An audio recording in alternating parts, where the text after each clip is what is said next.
35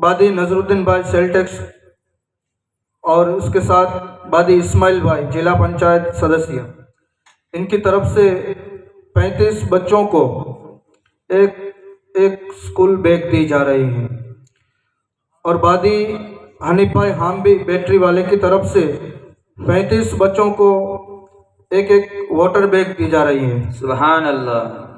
اور بادی سلیم بھائی اقصا فرٹیلائزر، ان کی طرف سے جو بچے قرآن شریف پڑھ رہے ہیں ان 9 بچوں کو ایک ایک اسکول بیگ دی جا رہی ہیں، سبحان اللہ۔ اور بادی رسول بھائی میمن جی حاجی صاحب کی طرف سے سب بچوں کو ایک ایک قلم دی جا رہی ہیں۔ سبحان اللہ۔ تو حضرات یہ تمام بچوں کو علماء کرام کے ہاتھ سے تحفے تقسیم کیے جائیں گے انشاءاللہ۔ تو تمام حضرات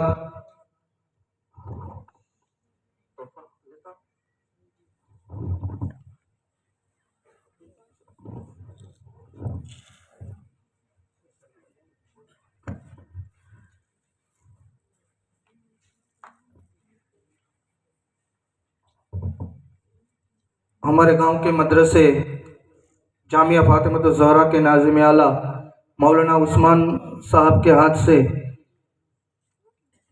નામ બોલું છે એવી રીતે છોકરા હોતા જજો. બાદી નૌશાદ મહેબૂબ. ایک ایک بچہ جلدی فٹافٹ آتا جاؤ، بولا آتا جاؤ۔ بادی نعمان محبوب. ان کو ایک ایک باکس، ایک ایک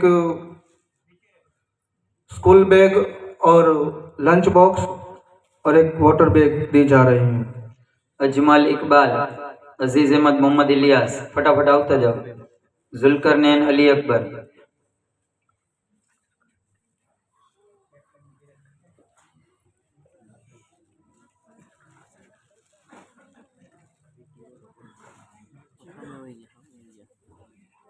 راشد سفیر. ریحان نظر محمد.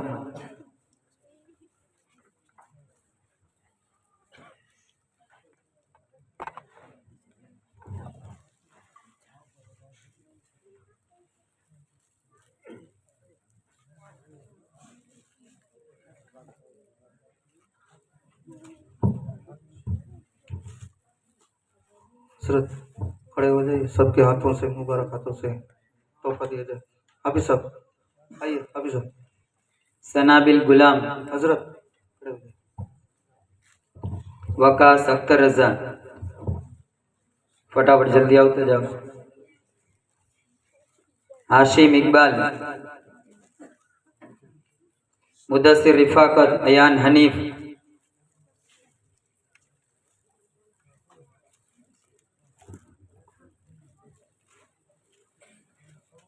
عبد القادر مولانا شہباز.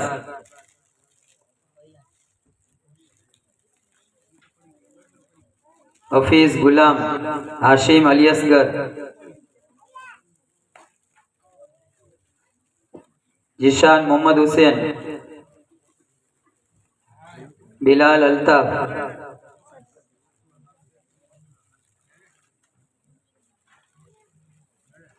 زید عرفان.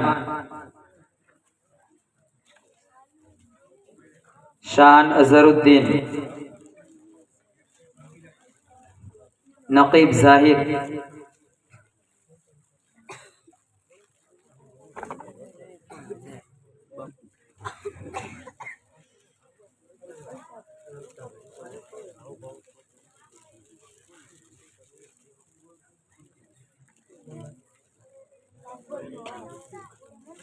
હવે છોકરીઓ આવશે. મહેર ફાતમા ગુલામ કાસિમ. سیزا عرفان. ماہنور نظام الدین. تمنا عارف. منیجا منظور حسین. تحسین ارشاد. سینیلا شہاب الدین. اجما اختر رضا. ارنا جابر. مہیک محبوب. ایمن غلام. میرین شہاب الدین.